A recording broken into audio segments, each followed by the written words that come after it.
ಚಂದನ. ಇದು ಕನ್ನಡ ವಾಹಿನಿ.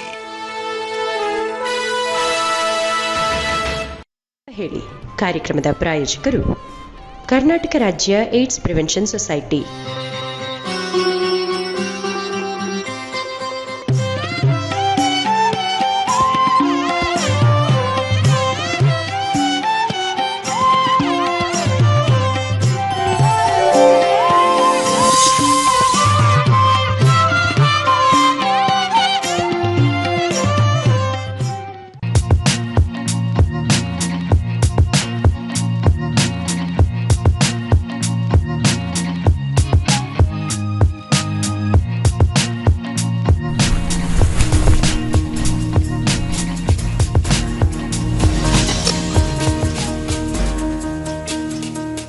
ಎಲ್ಲರಿಗೂ ನಮಸ್ಕಾರ.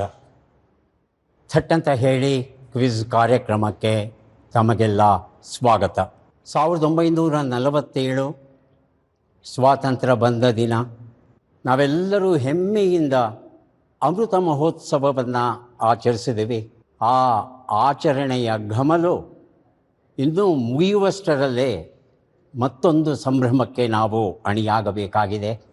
ಅದುವೇ ಗಣರಾಜ್ಯೋತ್ಸವದ ಅಮೃತ ಮಹೋತ್ಸವ. ಈ ವರ್ಷ 75 ವರ್ಷಗಳು ತುಂಬಿರುವ ನಮ್ಮ ಸಂವಿಧಾನಕ್ಕೆ ನಾವೆಲ್ಲ ಹೆಮ್ಮೆಯಿಂದ ನಮಸ್ಕರಿಸ್ತಾ ಈ ಸಂವಿಧಾನದ ಬಗ್ಗೆ ಒಂದಷ್ಟು ಪ್ರಾಥಮಿಕ ಮಾಹಿತಿಗಳನ್ನು ನಾವೆಲ್ಲ ತಿಳಿಯುವ ಒಂದು ಸಾಹಸಕ್ಕೆ ಕೈ ಇಟ್ಟಿದ್ದೇವೆ ನಮ್ಮ ಕಾರ್ಯಕ್ರಮದ ಮೂಲಕ. ಬನ್ನಿ ನಮ್ಮ ಸಂವಿಧಾನದ ಬಗ್ಗೆ ಹೆಚ್ಚಿನ ಮಾಹಿತಿಯನ್ನು ತಿಳ್ಕೊಳ್ಳೋಣ. ಆದರೆ ಅದಕ್ಕೆ ಮೊದಲು ನಮ್ಮ ಸಂವಿಧಾನದ ಆತ್ಮದ ಹಾಗೆ ಇರ್ತಕ್ಕಂಥ ನಮ್ಮ ಸಂವಿಧಾನದ ಪೀಠಿಕೆ ಪ್ರಿಯಾಂಬಲ್, ಅದರ ಬಗ್ಗೆ ಒಂದು ಚೂರು ನೋಡಿಬಿಡೋಣ ಬನ್ನಿ. ಭಾರತದ ಸಂವಿಧಾನ ಪ್ರಸ್ತಾವನೆ.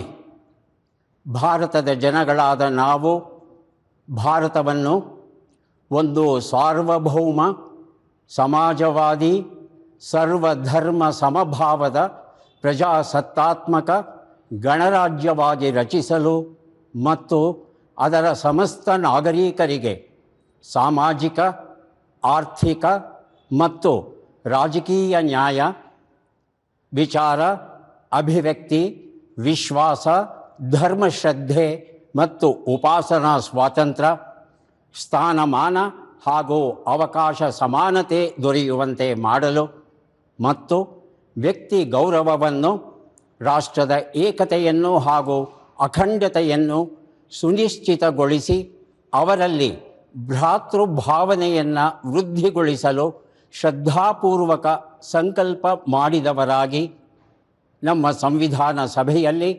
1949 ಇಸವಿ ನವೆಂಬರ್ ತಿಂಗಳ 26ನೆಯ ತಾರೀಖಾದ ಈ ದಿವಸ ಈ ಮೂಲಕ ಈ ಸಂವಿಧಾನವನ್ನು ಅಂಗೀಕರಿಸಿ ಅಧಿನಿಯಮಿಸಿ ಅರ್ಪಿಸಿಕೊಂಡಿದ್ದೇವೆ. ಎಷ್ಟು ಸೊಗಸಾಗಿದೆ ನಮ್ಮ ಪ್ರಸ್ತಾವನೆ. ಅಮೆರಿಕದ ಪ್ರಿಯಾಂಬಲ್ ಏನಿದೆ ಅದನ್ನು ಆಧರಿಸಿ ಅದಕ್ಕಿಂತಲೂ ಸೊಗಸಾದ ಒಂದು ಪೀಠಿಕೆಯನ್ನು, ಪ್ರಿಯಾಂಬಲನ್ನು ನಾವು ರೂಪಿಸಿದ್ದೇವೆ. ಇಂತಹ ಒಂದು ಆಶಯ ನಮ್ಮ ಸಂವಿಧಾನಕ್ಕೆ ಇರುವ ವಿಚಾರವನ್ನು ನಾವೆಲ್ಲ ಹೆಮ್ಮೆಯಿಂದ ಶ್ಲಾಘಿಸಬೇಕಾಗಿದೆ ಹಾಗೂ ಸ್ವಾಗತಿಸಬೇಕಾಗಿದೆ. ನಮ್ಮ ಸಂವಿಧಾನದ ಪ್ರವೇಶವೇ ಇಷ್ಟು ಚೆನ್ನಾಗಿರಬೇಕಾದರೆ ಇನ್ನು ಸಂವಿಧಾನ ಹೇಗಿರಬೇಕು? ಜಗತ್ತಿನ ಸರ್ವಶ್ರೇಷ್ಠ ಸಂವಿಧಾನ ಅನ್ನೋ ಅಭಿಧಾನಕ್ಕೆ ಪಾತ್ರವಾಗಿದೆ ನಮ್ಮ ಸಂವಿಧಾನ. ಜಗತ್ತಿನಲ್ಲಿಯೇ ಅತ್ಯಂತ ದೊಡ್ಡ ಸಂವಿಧಾನ ಎನ್ನುವ ಹೆಸರು ನಮಗೆ, ನಮ್ಮ ದೇಶಕ್ಕೆ, ನಮ್ಮ ಸಂವಿಧಾನಕ್ಕೆ ಉಂಟು. ಹಾಗಾಗಿ ಥಟ್ಟಂತ ಹೇಳಿ ಕ್ವಿಜ್ ಕಾರ್ಯಕ್ರಮದಲ್ಲಿ ನಮ್ಮ ಸಂವಿಧಾನ ಬಗ್ಗೆ ಹೆಚ್ಚು ಹೆಚ್ಚು ಮಾಹಿತಿಯನ್ನು ತಿಳಿದುಕೊಳ್ಳೋಣ. ದಯವಿಟ್ಟು ಬನ್ನಿ ನಮ್ಮ ಜೊತೆ. ಓಹೋ, ವಿಧಾನ ಪರಿಷತ್ತಿನ ಸಚಿವಾಲಯ ಇದೆ. ಬನ್ನಿ, ಯಾರ್ಯಾರು ಸಿಗ್ತಾರೋ ನೋಡೋಣ, ಮಾತುಕತೆ ಆಡೋಣ. ನಮಸ್ತೆ ನಮಸ್ತೆ, ಯಾರ್ಯಾರಿದ್ದೀರಿ? ಒಳಗೆ ಬರಬಹುದಾ? ದಯವಿಟ್ಟು ಕ್ಷಮಿಸ್ಬೇಕು, ತಾವೆಲ್ಲ ಕೆಲಸ ಮಾಡೋ ಸಂದರ್ಭದಲ್ಲಿ ಮಧ್ಯೆ ಬಂದ್ಬಿಟ್ಟಿದ್ದೇನೆ. ನಿಮ್ಮ ಕೆಲಸಕ್ಕೆ ವಿಘ್ನವನ್ನು ಉಂಟು ಮಾಡ್ತಾ ಇದ್ದೇನೆ. ಹಾಗಾಗಿ ತಮ್ಮ ಕ್ಷಮೆಯನ್ನು ಕೇಳ್ತಾ ಒಂದಷ್ಟು ಬಿಡುವಿದ್ದರೆ ನಮ್ಮ ಕೆಲವು ಪ್ರಶ್ನೆಗಳಿಗೆ ಉತ್ತರವನ್ನು ಕೊಟ್ಟು ಒಂದು ಪುಸ್ತಕವನ್ನು ಬಹುಮಾನವಾಗಿ ನಮ್ಮಿಂದ ಪಡೆಯಬಹುದು. ಪ್ರಶ್ನೆಗಳನ್ನು ಆರಂಭಿಸ್ತಾ ಇದ್ದೇವೆ. ಸರ್, ನನ್ನ ಹೆಸರು ಸಂತೋಷ್ ಕುಮಾರ್ ಅಂತ. ಇಲ್ಲಿ ಹಿರಿಯ ಸಹಾಯಕನಾಗಿ ವಿಧಾನ ಪರಿಷತ್ ಸಚಿವಾಲಯದಲ್ಲಿ ಕೆಲಸ ನಿರ್ವಹಿಸ್ತಾ ಇದ್ದೇನೆ ಸರ್. ನಾನು ಬಹಳ ಸಂತೋಷ್ ಕುಮಾರ್ ಅವರೇ. ಒಂದು ಪ್ರಶ್ನೆ ಕೇಳಲ್ಲ? ಖಂಡಿತ ಸರ್. ಈಗ ದಿಲ್ಲಿಯಲ್ಲಿ ಆಡಳಿತ ಪಕ್ಷ ವಿರೋಧ ಪಕ್ಷ ಯಾವುದೋ ಒಂದು ವಿಷಯ ತಗೊಂಡು ಮಾತುಕತೆ ಆಡ್ತಿರ್ತಾರೆ ಅಲ್ವಾ? ನಮಗೆ ಗೊತ್ತಾಗಲ್ಲ. ಹಾಗಾಗಿ ಜನರಿಗೂ ಗೊತ್ತಾಗಬೇಕು ನಾವೇನು ಚರ್ಚೆ ಮಾಡ್ತಿದ್ದೇವೆ, ಏನು ಕೆಲಸ ಮಾಡ್ತಿದ್ದೇವೆ ಅನ್ನೋ ಉದ್ದೇಶದಿಂದ ಯಾವ ಒಂದು ವ್ಯವಸ್ಥೆಯನ್ನು ರೂಪಿಸಿದೆ ನಮ್ಮ ದೇಶ? ಅದೇನು ರೇಡಿಯೋ ಮೂಲಕ ಹೇಳುತ್ತಾ, ಟಿ ವಿ ಮೂಲಕ ಹೇಳುತ್ತಾ, ಹೇಗೆ ನಮಗೆ ಗೊತ್ತಾಗುತ್ತೆ? ಅದು ಟಿ ವಿ ಮೂಲಕ ಸರ್. ಟಿ ವಿ ಮೂಲಕ. ಆ ವಾಹಿನಿಗೆ ಏನಾದರೂ ಒಂದು ವಿಶೇಷವಾದ ಹೆಸರು ಉಂಟಾ?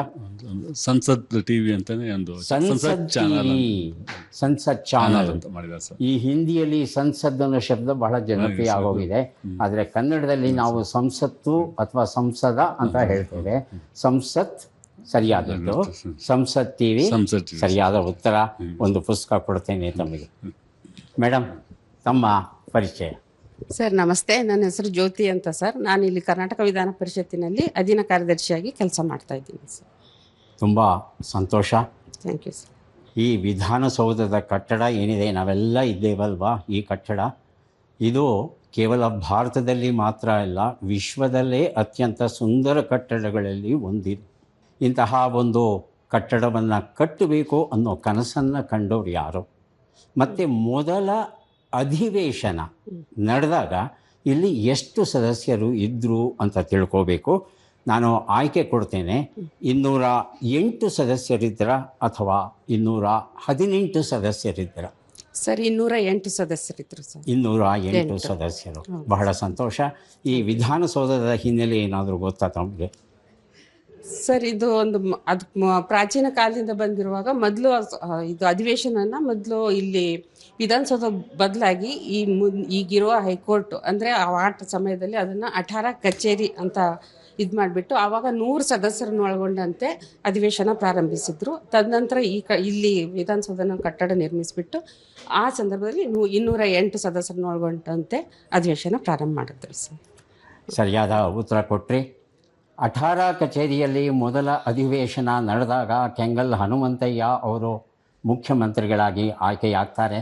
ಆಗ ಮುಖ್ಯಮಂತ್ರಿಗಳಾದಂಥ ಹನುಮಂತಯ್ಯ ಈ ಒಂದು ಕಟ್ಟಡ ಅಧಿವೇಶನ ನಡೆಸೋಕೆ ಬಹಳ ಚಿಕ್ಕದಾಯಿತು ಅಂತ ಭಾವಿಸಿ ಅವರು ಒಂದು ಭವ್ಯವಾದ ಕಟ್ಟಡ ಬೇಕು ನಮಗೆ ಅಂತ ತೀರ್ಮಾನಿಸಿ ಈ ವಿಧಾನಸೌಧವನ್ನು ಕಟ್ತಾರೆ. ಇದು ನಮಗೆಲ್ಲ ಗೊತ್ತಿರುವಂಥ ವಿಚಾರ. ಈ ವಿಧಾನಸೌಧವನ್ನು ಕಟ್ಟಿ ಮೊದಲ ಅಧಿವೇಶನವನ್ನು ನಡೆಸಿದ್ದು 19ನೇ ಡಿಸೆಂಬರ್ 1956ರಲ್ಲಿ. ಆಗ ಆರಂಭದಲ್ಲಿ ಇದ್ದಂಥ 100 ಸದಸ್ಯರು 208 ಸದಸ್ಯರಾಗಿ ಬೆಳವಣಿಗೆ ಪಡೀತಾರೆ. 1978ರಲ್ಲಿ ಏನು 208 ಇತ್ತು, ಅದು 224 ಸ್ಥಾನಗಳಿಗೆ ಇರುತ್ತೆ. ಈಗ ಸದ್ಯಕ್ಕೆ 224 ಸ್ಥಾನಗಳೇ ಇವೆ. ಇದನ್ನು ಮತ್ತೆ ವಿಭಜಿಸಿ ಸ್ಥಾನಗಳ ಸಂಖ್ಯೆ ಹೆಚ್ಚಿಸಬೇಕು, ಜನಸಂಖ್ಯೆಯ ಆಧಾರದ ಮೇಲೆ ಮತಕ್ಷೇತ್ರಗಳನ್ನು ವಿಂಗಡಿಸಬೇಕು, ಹೀಗೆಲ್ಲ ಸಲಹೆಗಳಿವೆ. ಇರಲಿ ಆ ಸಲಹೆಗಳು, ಆದರೆ ಸದ್ಯಕ್ಕೆ ನಮ್ಮ ಹತ್ರ ಇರೋದು 224 ಕ್ಷೇತ್ರಗಳು ನಮ್ಮ ಕರ್ನಾಟಕದಲ್ಲಿ. ಒಳ್ಳೆಯ ಉತ್ತರ ಕೊಟ್ಟಿದ್ದೀರಿ ಮೇಡಮ್, ಧನ್ಯವಾದಗಳು. ಮೇಡಮ್ ನಮಸ್ತೆ. ನಮಸ್ತೆ ಸರ್. ತಮ್ಮ ಹೆಸರು? ಬಿ ಗಾಯತ್ರಿ ಅಂತ, ಹಿರಿಯ ಸಹಾಯಕಿಯಾಗಿ ಕೆಲಸ ಮಾಡ್ತಾ ಇದ್ದೀನಿ ಸರ್. ಖುಷಿ ಇದೆಯಾ ಕೆಲಸ? ಹಾಂ, ಖುಷಿಯಿಂದ ಕೆಲಸ ಮಾಡಬೇಕು. ಯಾವ ಕೆಲಸ ಆದರೆ ಏನಂತೆ ಅಲ್ವಾ?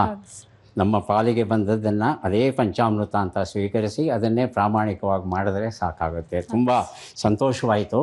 ಈಗ ನಮ್ಮ ದೇಶದಲ್ಲಿ ಯಾವುದೇ ಒಂದು ಚುನಾವಣೆ ನಡೀಬೇಕಾದ್ರೆ ಅದಕ್ಕೆ ಪ್ರತ್ಯೇಕವಾದ ಒಂದು ವಿಭಾಗ ಇದೆ. ಅದನ್ನು ಭಾರತೀಯ ಚುನಾವಣಾ ಆಯೋಗ ಹೀಗೆ ಕರಿತೇವೆ ನಾವು. ಈ ಚುನಾವಣಾ ಆಯೋಗ ಯಾವಾಗ ರಚನೆ ಆಯಿತು ಅಂತ ನಾವು ತಿಳ್ಕೋಬೇಕು. ಯಾಕಂದರೆ ಚುನಾವಣೆ ಅನ್ನೋದೇ ಪ್ರಜಾಪ್ರಭುತ್ವದ ಬೆನ್ನೆಲುಬಲ್ವಾ. ಹಾಗಾಗಿ ಅದನ್ನು ಈ ಕೆಲಸವನ್ನು, ಮುಖ್ಯವಾದ ಕೆಲಸವನ್ನು ನಿರ್ವಹಿಸುವ ಸಂಸ್ಥೆ ಯಾವಾಗ ಆರಂಭವಾಯಿತು ಅಂತ ತಿಳ್ಕೋಬೇಕಾಗಿದೆ.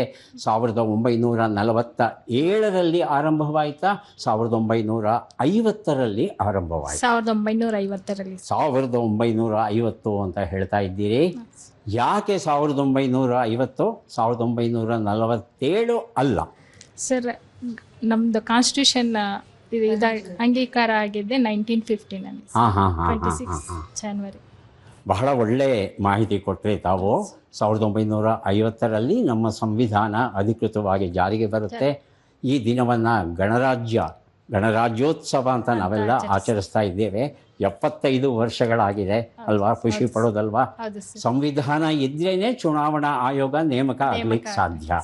ಹಾಗಾಗಿ ಆ ಸಂವಿಧಾನ ಅಧಿಕೃತವಾಗಿ ಜಾರಿಗೆ ಬಂದ ಮೇಲೆ ಈ ಚುನಾವಣಾ ಆಯೋಗ ಅಸ್ತಿತ್ವಕ್ಕೆ ಬಂತು.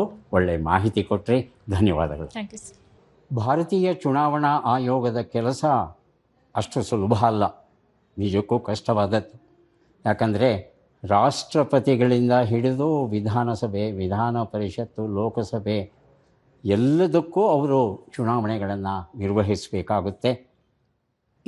ಇದೇ ವಿಷಯವನ್ನು ಮುಂದುವರಿಸೋದಕ್ಕೆ ಪ್ರಯತ್ನ ಪಡೋಣ. ಮೇಡಮ್ ನಮಸ್ತೆ. ನಮಸ್ತೆ ಸರ್. ತಮ್ಮ ಪರಿಚಯ? ಸರ್, ನನ್ನ ಹೆಸರು ಗೀತಾ ಎಸ್ ಅಂತ ಹೇಳಿ, ಶೀಘ್ರಲಿಪಿಯಾಗಿ ಆರ್ತಿಯಾಗಿ ಕರ್ನಾಟಕ ವಿಧಾನ ಪರಿಷತ್ತಿನ ಸಚಿವಾಲಯದಲ್ಲಿ ಕೆಲಸ ನಿರ್ವಹಿಸ್ತಾ ಇದ್ದೀನಿ. ಬಹಳ ಸಂತೋಷ ಗೀತಾ ಅವರೇ.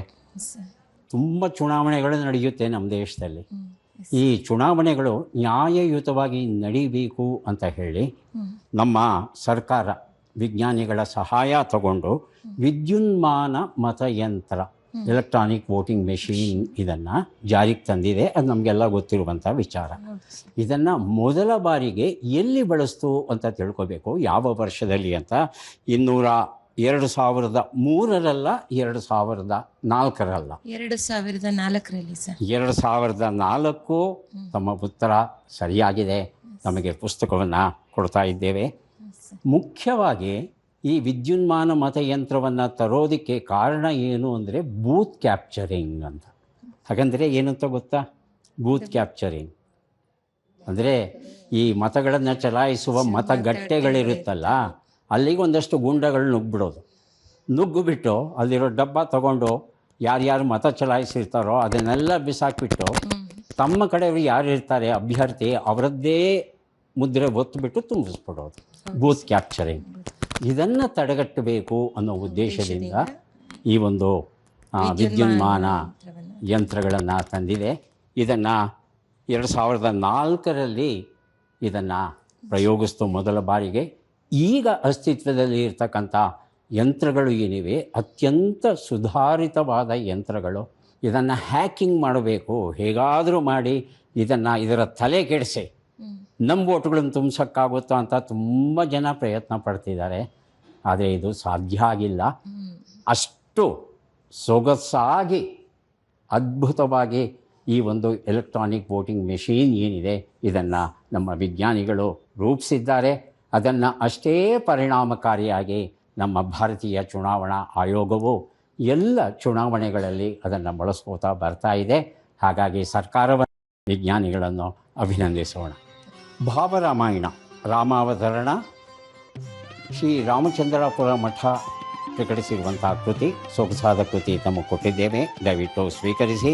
ಬೀಳ್ಕೊಡುಗೆ ಶ್ರೀಮತಿ ಮಸೂ ಸುಲೋಚನಾ ಅವರು ಬರೆದಂಥ ಕಥಾಕೃತಿ ತಮಗೆ ಸಿಕ್ಕಿದೆ. ಮಂಜಿನರ ಮನೆಯಲ್ಲಿ ಶ್ರೀನಗರದಲ್ಲಿ ಪ್ರವಾಸ ಮಾಡಿದಂಥ ಪ್ರದೀಪ್ ಕುಮಾರ್ ಹೆಬ್ರಿ ಅವರು ತಮ್ಮ ಪ್ರವಾಸ ಕಥನ ಬರೆದಿದ್ದಾರೆ, ಸೊಗಸಾಗಿದೆ. ರೇಖಾ ಹೆಗಡೆ ಬಾಳೇಸರ ಕಾಡು ಕಾಡ್ತು. ಎಲ್ಲಿದೆ ಕಾಡು ಗೊತ್ತಿಲ್ಲ, ಆದರೆ ರೇಖಾ ಹೆಗಡೆಯವರ ಊರಲ್ಲಿ ಸಾಕಷ್ಟು ಕಾಡಿರೋದ್ರಿಂದ ಆ ಕಾಡಿನ ಅನುಭವವನ್ನು ಈ ಪುಸ್ತಕದಲ್ಲಿ ಬರೆದಿದ್ದಾರೆ. ತಮಗೆ ಕೊಡ್ತಾ ಇದ್ದೇವೆ, ದಯವಿಟ್ಟು ಓದಿ. ತಮ್ಮ ಹೆಸರು, ಪರಿಚಯ? ಸರ್, ಅಣ್ಣಪ್ಪ ಲಮಾಣಿ ಅಂತ ಸರ್. ನಾನು ಜಮೀದಾರನಾಗಿ ಕರ್ನಾಟಕ ವಿಧಾನ ಪರಿಷತ್ತಲ್ಲಿ ಸೇವೆ ಮಾಡ್ತಾಯಿದ್ದೀನಿ ಸರ್. ಭಾರತ ದೇಶದಲ್ಲಿ ರಾಜಕೀಯ ಪಕ್ಷಗಳಿಗೆ ಯಾರು ಮಾನ್ಯತೆಯನ್ನು ಕೊಡ್ತಾರೆ? 2 ಆಯ್ಕೆಗಳನ್ನು ಕೊಡ್ತೇನೆ. ಮೊದಲನೇದು ರಾಷ್ಟ್ರಪತಿಗಳು, ಎರಡನೇದು ಚುನಾವಣಾ ಆಯೋಗ. ಯಾವ್ದು ಸರಿ? ಚುನಾವಣಾ ಆಯೋಗ ಸರ್. ಚುನಾವಣಾ ಆಯೋಗ ಅಂತ ತಾವೇನು ಉತ್ತರ ಕೊಟ್ಟಿದ್ದೀರಿ ಆ ಉತ್ತರ ಸರಿಯಾಗಿದೆ. ಅಭಿನಂದನೆಗಳು, ತಮಗೆ ಪುಸ್ತಕ ದೊರೆಯುತ್ತೆ. ಸರ್, ತಮ್ಮ ಹೆಸರು ಮತ್ತು ಪರಿಚಯ. ಸರ್ ಕೃಷ್ಣಮೂರ್ತಿ ಅಂತೇಳಿ ನಾನು ಸಹಾಯಕನಾಗಿ ಕಾರ್ಯನಿರ್ವಹಿಸ್ತಾ ಇದ್ದೀನಿ ಸರ್. ಕೃಷ್ಣಮೂರ್ತಿ ಅವರೇ, ನಮ್ಮ ಮನೇಲಿ ಇರ್ತಕ್ಕಂಥ ಮಕ್ಕಳು ನೋಡ್ತಾ ಇದ್ದ ಹಾಗೆ ಬೆಳೆದು ಬಿಡ್ತಾರೆ. 18 ವರ್ಷಕ್ಕೆ ಬರ್ತಾ ಇದ್ದ ಹಾಗೆ ನೀನು ಮಾತ್ರ ಮತ ಚಲಾಯಿಸ್ಬೇಕಾ, ನಾನು ಚಲಾಯಿಸಬಾರ್ದಾ ಅಂತ ಜಗಳ ಮಾಡೋದುಂಟು. ಅಂತಹ ಮಕ್ಕಳು ತಮ್ಮ ಹೆಸರನ್ನು ನೋಂದಾವಣೆ ಮಾಡಲಿಕ್ಕೆ ಯಾವ ಅರ್ಜಿಯನ್ನು ತುಂಬಬೇಕು? ಅರ್ಜಿ ನಮೂನೆ 1, ಅರ್ಜಿ ನಮೂನೆ 6? ಸರ್ ಅರ್ಜಿ ನಮೂನೆ 6 ಸರ್. ಅರ್ಜಿ ನಮೂನೆ 6 ತುಂಬಿದ್ರೆ ಆ ಫಾರಮ್ ಎಲ್ಲಿ ಸಿಗುತ್ತೆ? ಎಲೆಕ್ಷನ್ ಕಮಿಷನರ್ ಆಫೀಸ್ನಲ್ಲಿ ಸಿಗುತ್ತೆ ಸರ್. ಆಮೇಲೆ ಅಂತರ್ಜಾಲದಲ್ಲೂ ಸಿಗುತ್ತೆ, ಅಲ್ಲೂ ಸಹ ನೇರವಾಗಿ ನಾವು ನೋಂದಾವಣೆಯನ್ನು ಮಾಡ್ಕೋಬಹುದು. ತುಂಬ ಸಂತೋಷ, ಒಳ್ಳೆಯ ಉತ್ತರ ಕೊಟ್ಟಿದ್ದೀರಿ, ಧನ್ಯವಾದಗಳು ತಮಗೆ. ನನ್ನ ಹೆಸರು ಚಂದ್ರಶೇಖರ್, ಶಾಖಾಧಿಕಾರಿಯಾಗಿ ವಿಧಾನ ಪರಿಷತ್ತಲ್ಲಿ ಕೆಲಸ ಮಾಡ್ತಾ ಇದ್ದೀನಿ. ತುಂಬ ಸಂತೋಷ ಸರ್. ಎಲೆಕ್ಟ್ರಾನಿಕ್ ವೋಟಿಂಗ್ ಮಿಷಿನ್ ಇದೆಯಲ್ಲ, ಇದರಲ್ಲಿ 2 ಭಾಗ ಇದೆ ಅಂತ ಹೇಳ್ತಾ ಹೌದು. ಆ 2 ಭಾಗದ ಹೆಸರು ತಿಳ್ಕೋಬೇಕು. ನಾನು ತಮಗೆ ಆಯ್ಕೆ ಕೊಡ್ತಾ ಇದ್ದೇನೆ. Control unit, balancing unit. ಆಯ್ಕೆ 1 ಕಂಟ್ರೋಲಿಂಗ್ ಯೂನಿಟ್, ಬ್ಯಾಲೆನ್ಸಿಂಗ್ ಯೂನಿಟ್. ಆಯ್ಕೆ 2 ಕೊಡ್ತಾ ಇದ್ದೇನೆ, ಕಂಟ್ರೋಲ್ ಯೂನಿಟ್, ಬ್ಯಾಲೆಟಿಂಗ್ ಯೂನಿಟ್ ಅಂತ. ಯಾವ್ದು ಸರಿ? Control unit and balloting unit. ಆಯ್ಕೆ 2 ಸರಿಯಾದ ಉತ್ತರ ಕೊಟ್ಟಿದ್ದೀರಿ, ತಮಗೆ ಧನ್ಯವಾದಗಳು. ಮೇಡಮ್, ತಮ್ಮ ಪರಿಚಯ. ಸರ್ ನಾನು ಲಕ್ಷ್ಮಿ ಅಂತ ಕರ್ನಾಟಕ ವಿಧಾನ ಪರಿಷತ್ತಿನಲ್ಲಿ ಡಿ ಗುಂಪು ನೌಕರರಾಗಿ ಕೆಲಸ ನಿರ್ವಹಿಸ್ತಾ ಇದ್ದೀನಿ ಸರ್. ಭಾರತೀಯ ಚುನಾವಣಾ ಆಯೋಗ ಈ ಎಲೆಕ್ಟ್ರಾನಿಕ್ ವೋಟಿಂಗ್ ಮೆಷೀನ್ ತಂದಾಗ ಅನೇಕ ಜನ ಆಕ್ಷೇಪಿಸಿದ್ರು. ಅದು ಯಂತ್ರ, ವಿದ್ಯುನ್ಮಾನ ಯಂತ್ರ. ಹಾಗಾಗಿ ವಿದ್ಯುನ್ಮಾನ ವಿಜ್ಞಾನವನ್ನು ತಿಳಿದಂಥ ಯಾರು ಬೇಕಾದರೂ ಅದನ್ನು ಹ್ಯಾಕ್ ಮಾಡಬಹುದು, ಅಂದರೆ ತಮಗೆ ಬೇಕಾದ ಹಾಗೆ ಒಳಗಿರ್ತಕ್ಕಂಥ ಮಾಹಿತಿಯನ್ನು ತಿರುಚಬಹುದು ಅಂತ ಆಕ್ಷೇಪಿಸಿದ್ರು. ಆಗ ಭಾರತೀಯ ಚುನಾವಣಾ ಆಯೋಗ ಒಂದು ಓಪನ್ ಹ್ಯಾಕಥಾನ್ ಕಾಂಪಿಟಿಷನ್ ಏರ್ಪಡಿಸ್ತು. ಅಂದರೆ ಯಾರಿಗಾದರೂ ಈ ಯಂತ್ರವನ್ನು ತಿರುಚಲಿಕ್ಕೆ ಸಾಧ್ಯವಾ ಅಂತ ಅನಿಸಿದರೆ ಬನ್ನಿ, ಸವಾಲು ಹಾಕ್ತಾ ಇದ್ದೇವೆ, ಬಂದು ತಿರುಚಿ ಅಂತ ಒಂದು ಸವಾಲನ್ನು ಹಾಕಿದ್ರು. ಆ ಸವಾಲನ್ನು ಯಾವಾಗ ಹಾಕಿದ್ರು ಅಂತ ತಿಳ್ಕೋಬೇಕು ನಾವು. ಅದು 2007 2017 2017 ಸರ್. 2017 ಅನ್ನೋ ತಮ್ಮ ಉತ್ತರ ಸರಿಯಾಗಿದೆ. ಯಾರೂ ಸಹ ಇದನ್ನು ತಿರುಚಲಿಕ್ಕೆ ಸಾಧ್ಯ ಅನ್ನೋದನ್ನು ಪ್ರಾಯೋಗಿಕವಾಗಿ ಮಾಡಿ ತೋರಿಸಲಿಲ್ಲ. ಹಾಗಾಗಿ ಇವತ್ತಿಗೂ ಸಹ ಆ ಯಂತ್ರವನ್ನು ನಾವು ಬಳಸ್ಕೊಂಡು ಬಂದಿದ್ದೇವೆ. ಬಹಳ ಒಳ್ಳೆಯ ಅದ್ಭುತವಾದ ಮಾಹಿತಿಯನ್ನು ಕೊಟ್ಟಿದ್ದೀರಾ, ಧನ್ಯವಾದಗಳು ತಮಗೆ. ಮೇಡಮ್, ತಮ್ಮ ಪರಿಚಯ. ನನ್ನ ಹೆಸರು ಮಂಜುಳಾ ಅಂತ ಸರ್. ವಿಧಾನ ಪರಿಷತ್ತಲ್ಲಿ ಬೆರಳಚ್ಚುಗಾರ್ತಿಯಾಗಿ ಕೆಲಸ ನಿರ್ವಹಿಸ್ತಾ ಇದ್ದೇನೆ ಸರ್. ಮೇಡಮ್, ನಾವು ನಿಂತಿರೋದು ವಿಧಾನ ಪರಿಷತ್ತಲ್ಲಿ, ತಾವೆಲ್ಲ ಕೆಲಸ ಮಾಡ್ತಾ ಇರೋದು ವಿಧಾನ ಪರಿಷತ್ತಿನಲ್ಲಿ. ಈ ವಿಧಾನ ಪರಿಷತ್ತು ಅಸ್ತಿತ್ವಕ್ಕೆ ಬರೋದಕ್ಕೆ ಕಾರಣರಾದಂಥ ಮಹಾನುಭಾವರು ಯಾರು? ಸರ್, ಮೈಸೂರು ಸಂಸ್ಥಾನದ ರಾಜರು ಇದನ್ನು ಮೇಲ್ಮನೆ ಮಾಡಬೇಕು ಅಂತ ಹೇಳಿ 1907ರಲ್ಲಿ ಸ್ಥಾಪನೆ ಮಾಡ್ತಾರೆ ಸರ್. ಹೌದು, ಮಹಾರಾಜರು ಆಡಳಿತ ವ್ಯವಸ್ಥೆ ಪಾರದರ್ಶಕವಾಗಿರಬೇಕು ಮತ್ತು ವ್ಯವಸ್ಥಿತವಾಗಿರಬೇಕು ಅನ್ನೋ ಉದ್ದೇಶದಿಂದ ಅವರು ಹಿರಿಯರ ಮನೆ, ಚಿಂತಕರ ಚಾವಡಿ ಹೀಗೆಲ್ಲ ಕರಿತೇವೆ, ಅದನ್ನು ಆರಂಭಿಸಿದ್ರು. ನಮಗೆ ಸ್ವಾತಂತ್ರ್ಯ ಬಂದಾಗ ಆ ಒಂದು ಪರಿಕಲ್ಪನೆ ಏನಿತ್ತು ಅದನ್ನು ಕೇವಲ ನಮ್ಮ ಮೈಸೂರು ರಾಜ್ಯ ಅಥವಾ ಕರ್ನಾಟಕ ರಾಜ್ಯ ಮಾತ್ರ ಅಲ್ಲ, ಕೇಂದ್ರದಲ್ಲೂ ಸಹ, ಕೇಂದ್ರದಲ್ಲಿ ಇವತ್ತು ಲೋಕಸಭೆ ರಾಜ್ಯಸಭೆ ಎರಡೂ ಇದೆ ಅನ್ನೋದಾದರೆ ಆ ರಾಜ್ಯಸಭೆ ಅಸ್ತಿತ್ವಕ್ಕೆ ಬರೋದಕ್ಕೆ, ನಮ್ಮಲ್ಲಿ ಪರಿಷತ್ ಅಸ್ತಿತ್ವಕ್ಕೆ ಬರೋದಕ್ಕೆ ಪ್ರತ್ಯಕ್ಷವಾಗಿ ಪರೋಕ್ಷವಾಗಿ ಕಾರಣರಾದವರು ನಮ್ಮ ನಾಲ್ವಡಿ ಕೃಷ್ಣರಾಜೇಂದ್ರ ಒಡೆಯರ್ ಅವರು. ಅವರಿಗೆ ನಾವು ಎಷ್ಟು ಕೃತಜ್ಞರಾಗಿದ್ದರೂ ಸಾಲದು. ತುಂಬ ಸಂತೋಷ ಮೇಡಮ್, ಒಳ್ಳೆಯ ಮಾಹಿತಿ ಕೊಟ್ಟಿದ್ದೀರಿ, ಧನ್ಯವಾದಗಳು. ಸರ್ ನಮಸ್ತೆ. ನಮಸ್ತೆ ಸರ್. ಹೇಗಿದ್ದೀರಿ ಸರ್? ಚೆನ್ನಾಗಿದೆ ಸರ್. ಚೆನ್ನಾಗಿದ್ದೀರಿ, ಭಾಳ ಸಂತೋಷವಾಯಿತು. ತಮ್ಮ ಪರಿಚಯ ಮಾಡ್ಕೊಳ್ಳೋಣ. ಸರ್, ನನ್ನ ಹೆಸರು ಯಲ್ಲಪ್ಪ ಅಂತ. ಹಾಂ, ನಾನು ಹಿರಿಯ ಸಹಾಯಕನಾಗಿ ಕೆಲಸ ಮಾಡ್ತಾ ಇದ್ದೀನಿ ವಿಧಾನ ಪರಿಷತ್ತಲ್ಲಿ.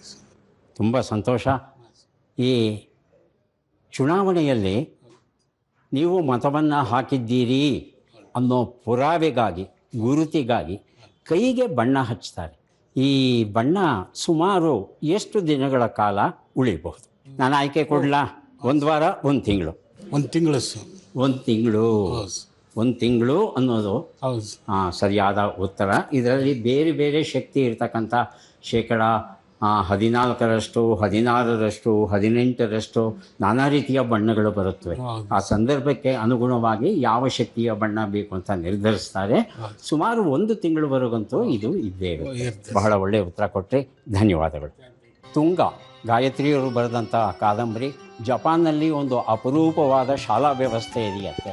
ಈ ಹುಡುಗಿ ಹೇಳ್ತಾಳೆ, ತುಂಗ, ನನಗೂ ಅಂತ ಶಾಲೆ ಸಿಕ್ಕಿದ್ರೆ ನಾನೂ ಬುದ್ಧಿವಂತಳಾಗ್ತಾ ಇದ್ದೆ ಅಂತ ಹೇಳ್ತಾಳೆ. ಬಹಳ ಅಪರೂಪದ ಕಾದಂಬರಿ ತಮಗೆ ಸಿಗ್ತಾ ಇದೆ, ಸ್ವೀಕರಿಸಿ. ಚೂಮಂತ್ರಯ್ಯನ ಕಥೆಗಳು, ಕೃಷ್ಣಮೂರ್ತಿ ಬಿಳಿಗೆರೆ ಅವರು ಬರೆದಂಥ ಒಂದು ಅಪರೂಪದ ಪುಸ್ತಕ ತಮಗೆ ಸಿಗ್ತಾ ಇದೆ. ಸ್ಮೋಕಿಂಗ್ ಝೋನ್, ಆರ್ತಿ ಎಚ್.ಎನ್. ಅವರು ಬರೆದಂಥ ಕವನಗಳ ಸಂಗ್ರಹ, ಅಪರೂಪದ ಕೃತಿ ತಮಗೆ ಸಿಕ್ಕಿದೆ, ಸ್ವೀಕರಿಸಿ. ಸೋತ ಕಣ್ಣುಗಳನ್ನು ಮಿಟುಕಿಸುವ ಮಧ್ಯಾಹ್ನ ಕವನಗಳು, ಎಸ್. ದಿವಾಕರ್ ಅಂದರೆ ಸಣ್ಣ ಕಥೆಗಳು ಅಂತ ಪ್ರಸಿದ್ಧರು. ಅಂತಹ ದಿವಾಕರ್ ಕವನಗಳನ್ನು ಬರೆದಿದ್ದಾರೆ. ಬಹಳ ಖುಷಿ ಪಡಬಹುದು ಓದಿದ್ರೆ, ದಯವಿಟ್ಟು ಓದಿ. ಜೋಗಿ ಯಾವಾಗಲೂ ಒಂದು ವಿಶೇಷವನ್ನು ಇಟ್ಟಿರ್ತಾರೆ ಶೀರ್ಷಿಕೆಯನ್ನು ಬರೀಬೇಕಾದರೆ. ಇದನ್ನು ಏನಂತ ಓದೋದು ನೀವೇ ನೋಡಿ. ಮಗಳಿಗೆ ಬರೆಯದ ಪತ್ರಗಳನ್ನು ನೋಡಿ. ಮಗಳಿಗೆ ಬರೆದ ಪತ್ರಗಳು ಅಂತಲೇ ನಾನು ಸ್ವೀಕರಿಸ್ತೇನೆ. ಓದು ನೋಡಿ, ಮಗಳಿಗೆ ಏನು ಹೇಳಬಹುದು ಅಂತ ಗೊತ್ತಾಗುತ್ತೆ. ವೈದ್ಯ ವೃತ್ತಿಯ ನೀತಿ ಮತ್ತು ತತ್ವ, ಡಾಕ್ಟರ್ ಶಾಂತಾರಾಮ್ ಶೆಟ್ಟಿ, ಮಂಗಳೂರಲ್ಲಿ ಬಹುದೊಡ್ಡ ವೈದ್ಯರು ಇವರು ಬರೆದಂಥ ವೈದ್ಯಕೀಯ ವೃತ್ತಿ ಅಂದರೆ ಹೇಗಿರಬೇಕು ಅಂತ ಬರೆದಿದ್ದಾರೆ. ತುಂಬ ಚೆನ್ನಾಗಿದೆ, ಓದಿ ನೋಡಿ. ಧನ್ಯವಾದಗಳು. ವೀಕ್ಷಕರೇ, ಇದುವರೆಗೂ ನಮ್ಮ ಸಂವಿಧಾನದ ಬಗ್ಗೆ ಒಂದಷ್ಟು ಪ್ರಶ್ನೋತ್ತರಗಳನ್ನು ನಾವೆಲ್ಲ ನೋಡಿದ್ವಿ, ಕೇಳಿದ್ವಿ, ಕಲಿತೀವಿ, ಪುಸ್ತಕಗಳನ್ನು ಹಂಚಿದ್ವಿ. ಮತ್ತೆ ಭೇಟಿಯಾಗೋಣ. ನಮಸ್ಕಾರ.